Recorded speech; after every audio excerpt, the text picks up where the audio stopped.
Terus begitu dia lari, terasa kepalanya itu makin sakit. Dari lorong bangsal ada sosok wanita berambut panjang keluar. Loh, kemana kamu? Bapak mau ngomong, bapak minta maaf, bapak nyesel. Selamat datang di Jenggotan, Jeng Ratu, Golek Setan. Dunia bukan cuma tempat bagi manusia, tapi juga bagi mereka yang tak kasat mata.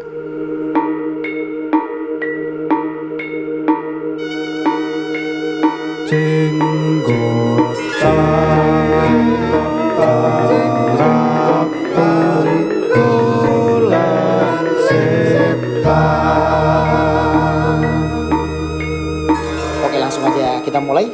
So, music, here we go. Jadi ini ada cerita seorang cewek. Dia tidak menyebutkan namanya di sini, namun di kalimat pertama dia menunjukkan bahwa keluarga kami bukanlah keluarga yang harmonis dan sempurna. Itulah mungkin kenapa dia menyebutkannya namanya ya. Banyak masalah di rumah, terus ditambah lagi bapaknya itu menikah lagi tanpa restu ibunya gitu. Loh? Kawin lagi. Tanpa restu, maksudnya tanpa restu ibunya si anak ini gitu. Oh, istrinya. Intinya nggak mendapatkan izin lah ya. Ya, akhirnya setelah 4 tahun kemudian, yaitu di tahun 2016, orang tua memutuskan untuk berpisah. Orang tua si ini ya. Setelah dimadu bertahun-tahun, akhirnya memutuskan untuk berpisah, ya kan? Dan dia sama bapaknya itu adalah orang yang tidak terlalu dekat karena bapaknya itu orangnya sangat tertutup, kurang peka, dan sama sekali nggak pernah nanya nih soal pribadi anaknya itu. Jadi nggak deket lah, nggak pernah diajak ngobrol.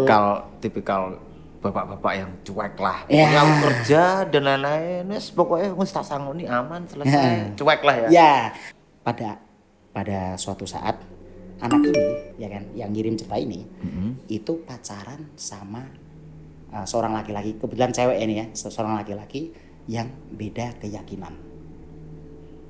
Beda keyakinan. Beda agama. Oh, ceweknya yakin, cowoknya enggak. Iya, maksudnya bukan gitu dong, beda agama. Jadi apa namanya? Ceweknya Islam, yang cowok nggak yakin.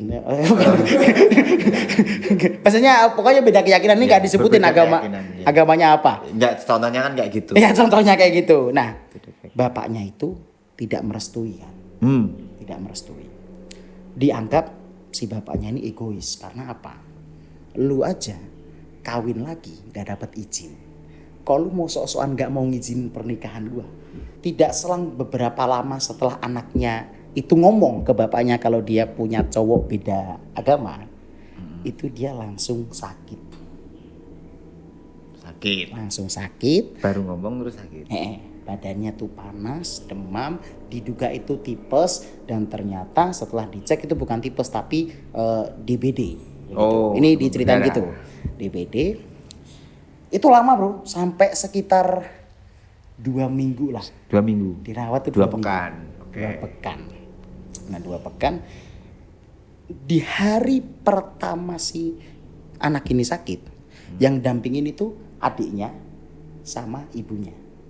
Ya. Bapaknya tuh udah nggak tahu kemana. Ya. Hari pertama Ke rumah istrinya yang baru mungkin. Iya kali, atau nggak boleh sama istri yang baru kan, nggak tahu kan. Iya. Nah, gitu. Hari pertama tuh yang nungguin ibunya sama adiknya. Hari kedua pun ada sih yang nengokin, cuman teman-temannya, terus kerabat-kerabat ibunya. Yang jenguk ya. Bapaknya tuh masih nggak ada. Bapaknya baru jenguk pada saat hari kelima. Baru jenguk. Iya gimana ya? Ada seseorang yang dibenci lah di keluarga. Bapaknya datang tuh sudah apa ya? Suasana udah nggak enak. Secara emosional ya. Mood ibunya udah nggak enak, mood adiknya juga nggak enak. Apalagi mood si cewek ini udah sakit terus moodnya nggak enak. Ngapain sih ini orang sih? Ya, kayak gitulah. Terus ya namanya mungkin bapaknya itu apa ini disebutnya ini, aduh kata-katanya ini kayaknya jahat banget nih. Bapaknya tuh disebut gak punya muka lah gitu. Setelah gak punya muka, jenguk gitu aja. Terus habis itu udah nggak dapat sambutan yang hangat, tapi bapaknya itu tetap jenguk anaknya. Itu kebetulan anaknya kan berbaring kan. Bapaknya tuh di sampingnya. Terus kayak ngulurin tangannya gitu loh, ngulurin tangannya, ngajak salaman. Ya udahlah, gitu salaman doang kan. Iya, Salaman. Terus habis itu sosok anaknya, gimana kondisinya? Terus si anak ini jawab dengan ketus, emang masih peduli sama keadaan kami gitu. Ya bukannya gitu. Ini bapak kesini itu, ya bapak nyesel juga sudah menelantarkan keluarga kita, terus nggak pernah ngobrol sama kamu. Ini bapak lagi take it moment untuk bisa lebih dekat sama kamu gitu. Ya anaknya sih masih ada amarah yang bener-bener gede lah, tapi ya namanya lagi sakit dia nggak mungkin sih mencak-mencak kan bahasanya nggak mungkin karena kan nggak lagi mungkin lemes marah-marah kan. juga. Oke. Anaknya cuma diem, terus habis itu si bapaknya itu kayak megang, Anda tahu nggak sih kayak labu infus kantong infus. Iya. Kantong infus itu kayak dipegangin gini, kayak agak dipijet-pijet gitu sambil merem bapaknya, ya kan, sambil merem. Ya, anaknya yang berbaring ya bingung, ini orang mau ngapain gitu. Tapi sambil merem bapaknya bilang, terus bapaknya tanya, sudah habis berapa labu? Maksudnya udah habis berapa infus? Berapa kantong? Terus anaknya jawab 12 gitu. Ya namanya hari kelima kan, asumsi sehari itu ngabisin 3 lah. Berarti 12 nih. Yes, antara 2-3 itulah. Nah 12. Terus habis itu, oh ya udah. Terus bapaknya pamit pulang. Ngobrolnya gitu, aneh ya. Tapi kita lanjutkan ceritanya. Bapaknya langsung pulang, terus si anaknya tuh bingung tapi campur seneng gitu, karena ini bangsat akhirnya pulang juga gitu ya, ibarat kata gitulah. Ya. Ya kan? Udah nggak penting sini. Ya. Baguslah ada pulang. Ya baguslah ada pulang. Terus habis itu bapaknya pulang. Akhirnya kan di sana ada 3 orang dong, ibunya, adiknya, sama dia.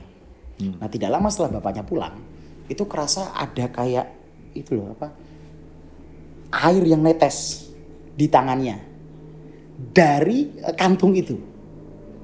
Netes di tangannya.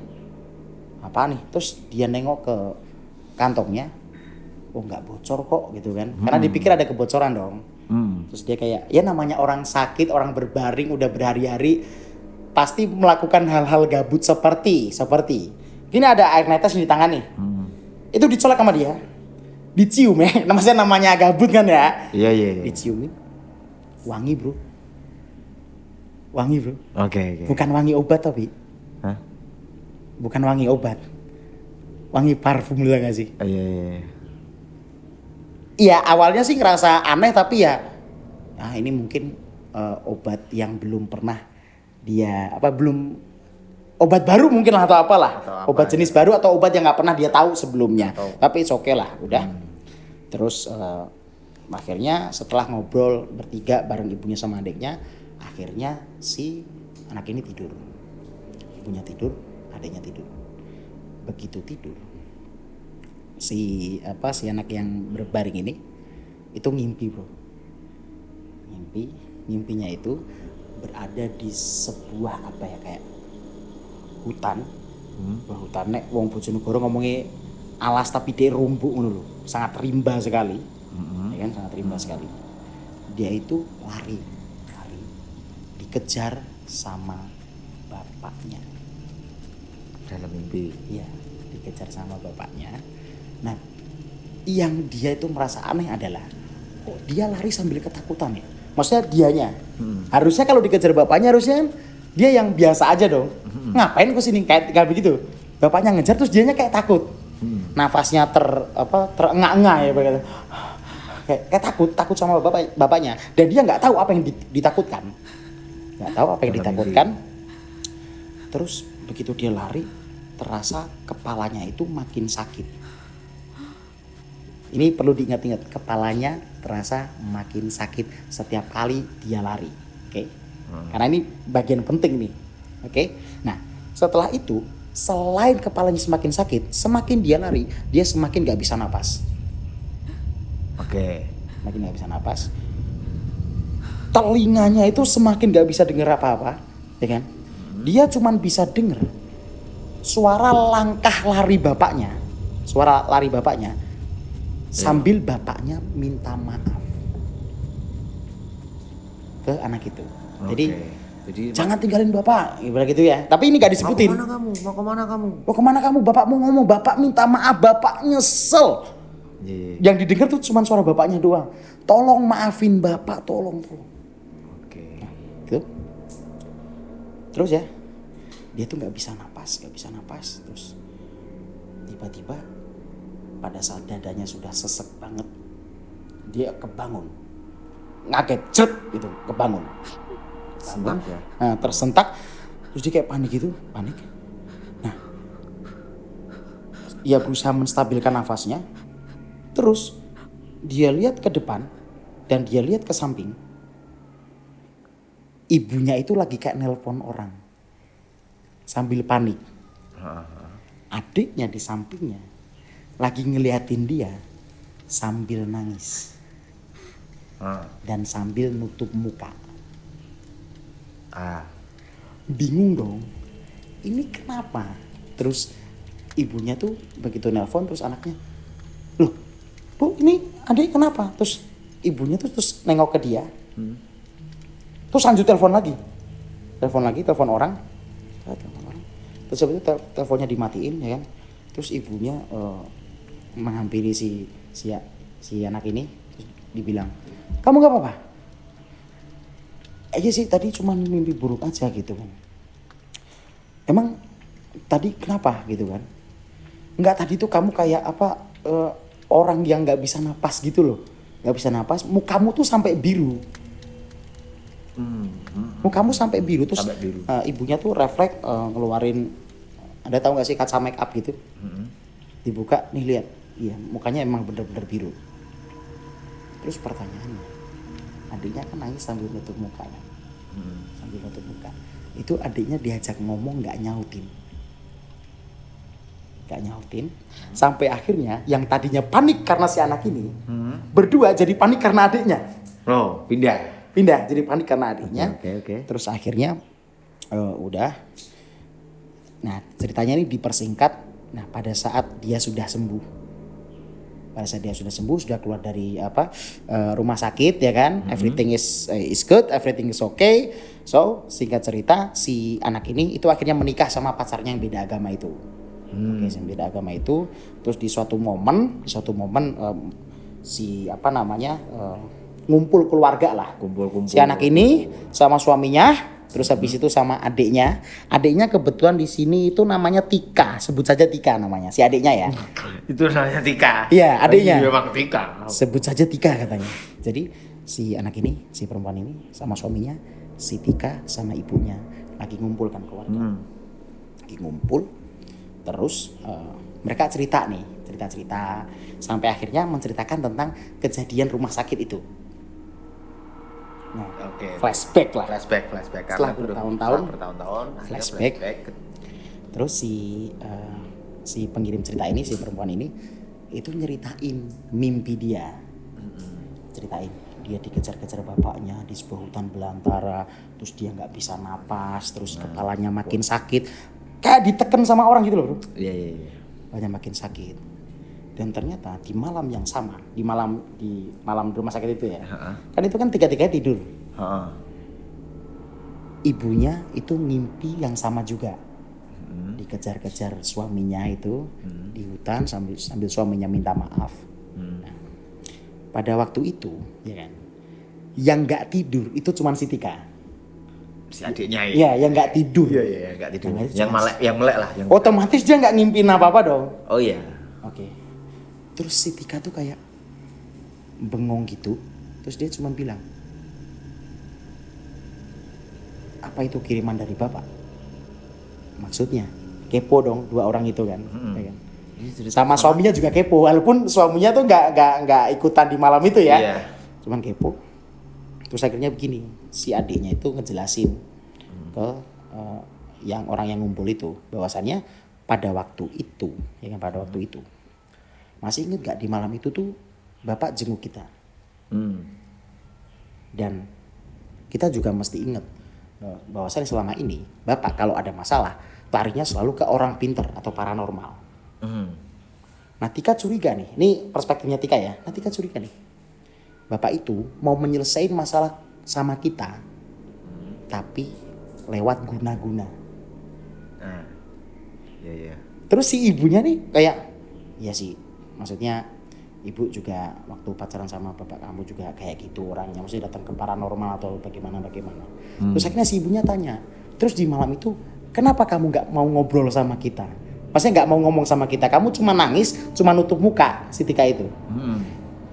Terus dia ceritain hal yang terjadi di malam itu. Jadi di malam itu ketika si Tika nggak tidur, tiba-tiba dari lorong bangsal, tahu bangsal? Bangsal itu tempat tidur rumah sakit. Dari lorong bangsal ada sosok wanita berambut panjang keluar bangsal, tepat di depan si Tika. Tapi posisinya membelakangi si Tika ya. Berarti lagi menghadap si kakaknya itu. Terus Tika tuh melihat dari jarak dekat dan dengan mata kepala Tika sendiri, si perempuan itu yang sangat misterius itu datang dari bawah bangsal. Itu nutupin tangannya ke muka kakaknya. Ditutup, ditutup. Terus dengan segala dengan segala ketakutan yang ada, si Tika tuh berusaha untuk mengusir si perempuan ini tamu tak diundang ini ya. dengan doa-doanya. Maksudnya dia berdoa pokoknya doa sebisanya lah. Yeah. Bener-bener meminta, bener-bener doa supaya kakaknya itu selamat gitu. Karena feeling Tika tuh, nih kakak gue pasti mau dimatiin nih. Kayak gitu loh. Oh iya. Dan Tika tuh gak bisa nolong karena kan itu makhluk gaib ya. Maksudnya gak bisa kita tangkis tangannya kan. Okay. Kalau orang tawuran bisa, bangsat ngapain lo? Karena ini kan makhluk halus gak bisa dong. Iya. Gak bisa dong. Doa Dengan seluruh hatinya. Terus dia sambil merem, sambil nutup muka. Nah pas posisi nutup muka itu, Tika tuh masih berdoa dia. Masih berdoa. Terus begitu si Tika sudah tenang di malam itu, akhirnya perempuan itu udah nggak ada. Jadi bro, seandainya kalau si Tika tidur dan tidak mengetahui kejadian itu, berarti tidak ada yang berdoa untuk kakaknya. Berarti kemungkinan besar kakaknya mati malam itu. Iya. Kakaknya mati malam itu. Jadi dan itulah yang terjadi di cerita yang berjudul Guna-guna Bapak. Kami ingin mengucapkan terima kasih banyak untuk teman-teman yang sudah mengirim cerita ke alamat email akad kreatif ya, alamat emailnya ya. Akad kreatif yang teman-teman bisa ngirimnya ke sini. Nah, nanti dikasih tulisan sama editor ya. Pokoknya editor adalah juru selamat kami.